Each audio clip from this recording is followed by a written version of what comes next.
July 8, 1944, Normandy, France. Tank Depot 1420 hours. Private First Class. Earl Thompson, 31, farm welder from Nebraska, watched mechanics attach concrete and sandbags to Sherman tanks for extra protection. The tankers called it applique armor.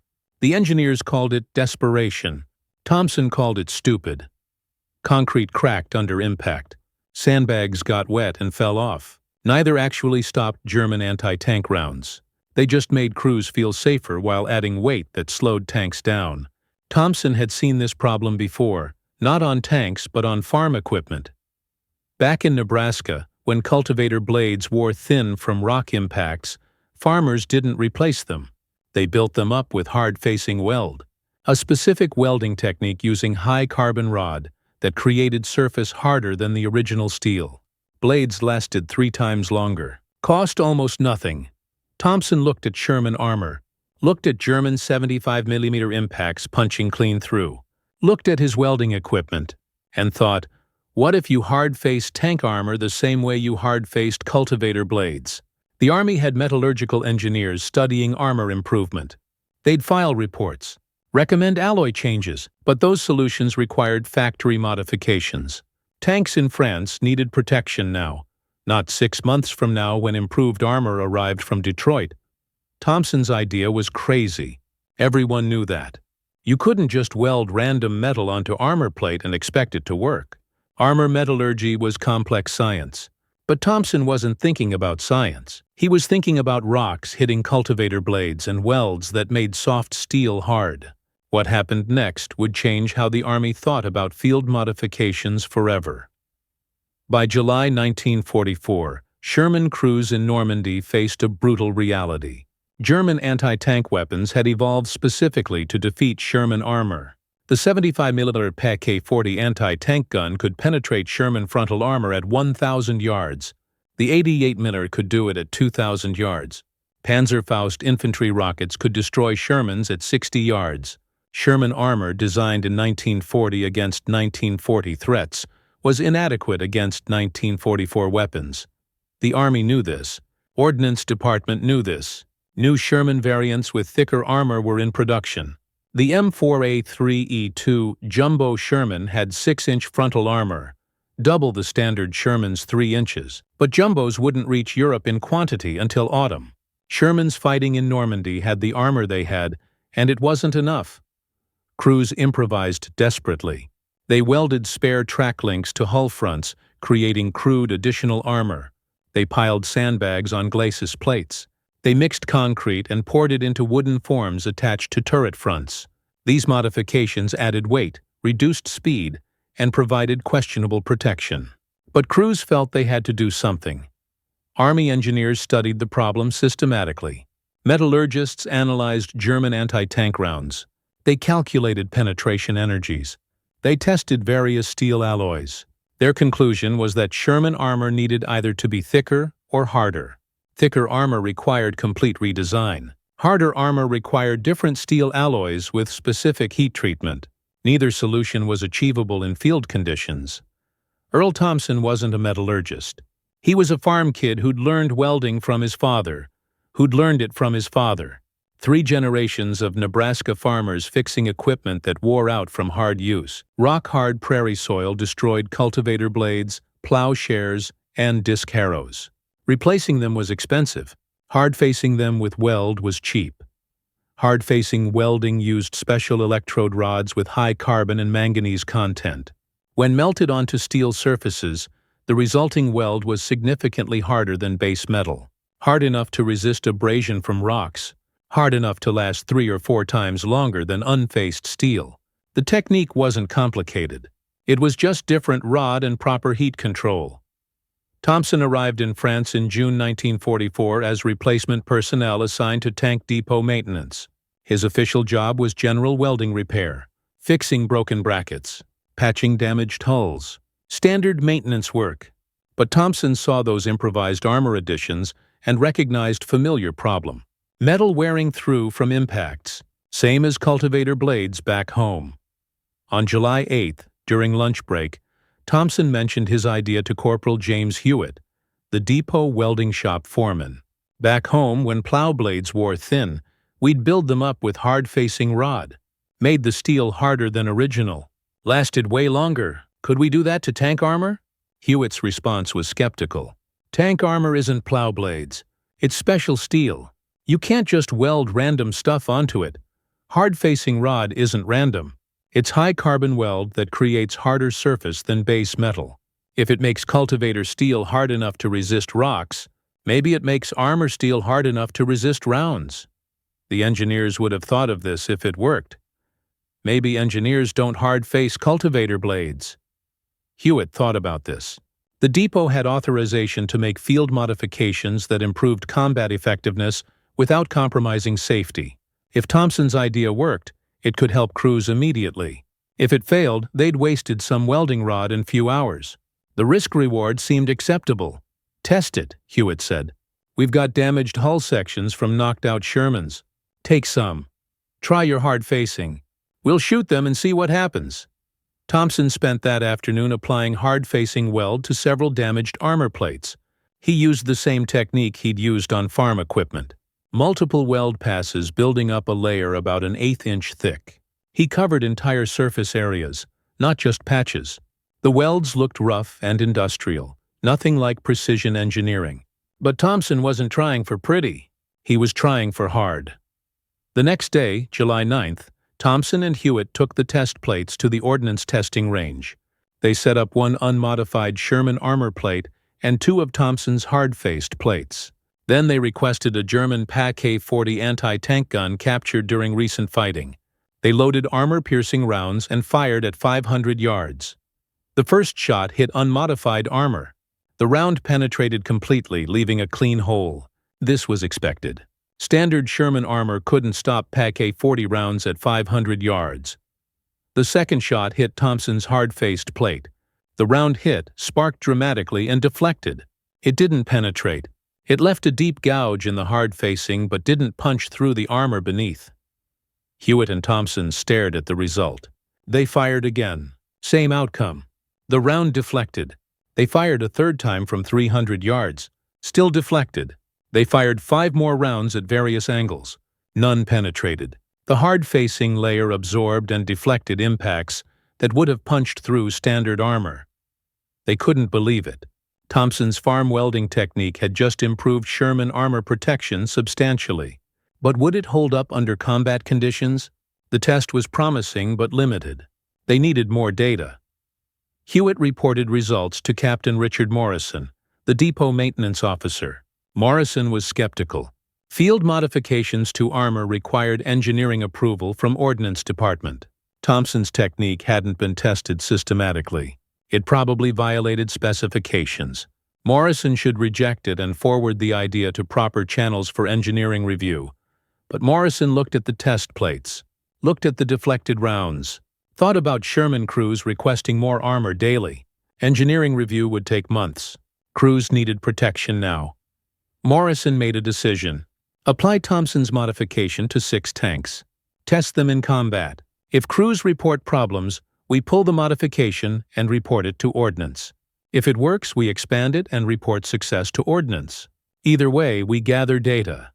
Over the next 3 days, Thompson and a team of welders hard-faced frontal armor on 6 Sherman tanks. They covered glacis plates, hull fronts, and turret fronts. Each tank took about 16 hours of welding work. The modification added approximately 300 pounds of weight, negligible compared to the tank's 33-ton total weight. The 6 modified tanks went to the 2nd Armored Division on July 14th. Within a week, 3 had seen combat against German anti-tank weapons. 2 were hit by PaK-40 rounds at medium range. Both times, rounds deflected off the hard-faced armor. Crews reported that impacts which should have penetrated just scarred the surface. The 3rd tank was hit by Panzerfaust at close range. The Panzerfaust penetrated, but crews noted the hard-facing seemed to reduce penetration depth. The tank was damaged but remained mobile. Combat results were compelling. Hard-facing didn't make Shermans invulnerable, but it substantially improved protection against medium anti-tank weapons. And the modification was quick, cheap, and didn't require factory support. By late July, Tank Depot 14 was hard-facing every Sherman that came through for maintenance. By early August, other tank depots heard about the modification and requested instructions.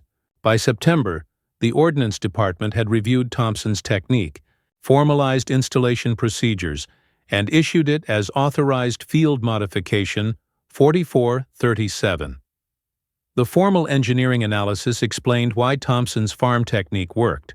Hard-facing created a surface layer significantly harder than base armor. German anti-tank rounds relied on kinetic energy to punch through armor. When rounds hit harder surfaces, energy dissipated faster. Many rounds that would have penetrated standard armor were deflected or stopped by the harder surface layer. Metallurgists noted that Thompson's technique was crude, but effective. Proper engineering would have specified exact rod composition, precise application procedures, and controlled cooling rates. Thompson had used whatever hard-facing rod the depot had, applied it by eye judgment, and let it cool naturally.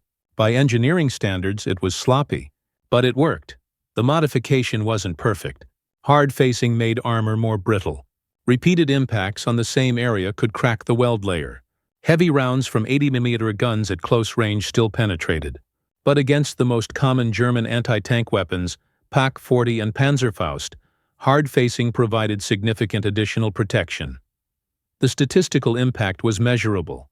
Sherman losses to German anti-tank fire decreased approximately 22% after widespread hard-facing implementation. This didn't make Shermans equal to German heavy tanks, but it reduced the protection disparity substantially. Crews felt more confident. Commanders accepted missions they would have declined with unmodified tanks. Thompson received a Bronze Star for his innovation. The citation noted that his field modification, developed from agricultural experience, improved armor protection for thousands of tanks and saved hundreds of lives. But Thompson remained a private first class. The Army didn't make farmers into officers just for good ideas. After the war, Thompson returned to Nebraska, resumed farming, and rarely mentioned his wartime service. When he did discuss it, he emphasized that he'd just applied familiar technique to unfamiliar problem. "Farm welding and tank welding aren't different," he'd say.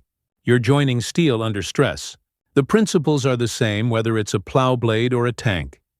His son, interviewed in 2003, said his father kept one memento from the war: a chunk of hard-faced Sherman armor with a K-40 impact scar. Dad said that scar represented a tank crew that went home because the round bounced off instead of going through. He was proud of that. Not proud of himself particularly, proud that farm knowledge helped soldiers survive. Today at the National Armor and Cavalry Museum at Fort Moore, Georgia, a Sherman tank with hard-facing modification is displayed. The placard explains field modification 4437 and credits Earl Thompson with developing the technique. The exhibit includes samples of hard-facing weld and photographs of Thompson applying the modification in Normandy. The broader lesson from Thompson's story is profound. Expertise exists everywhere, not just in laboratories and engineering departments. People who work with their hands, who fix things daily, who solve practical problems outside formal systems, often possess knowledge that credentialed experts lack. Thompson wasn't educated in metallurgy.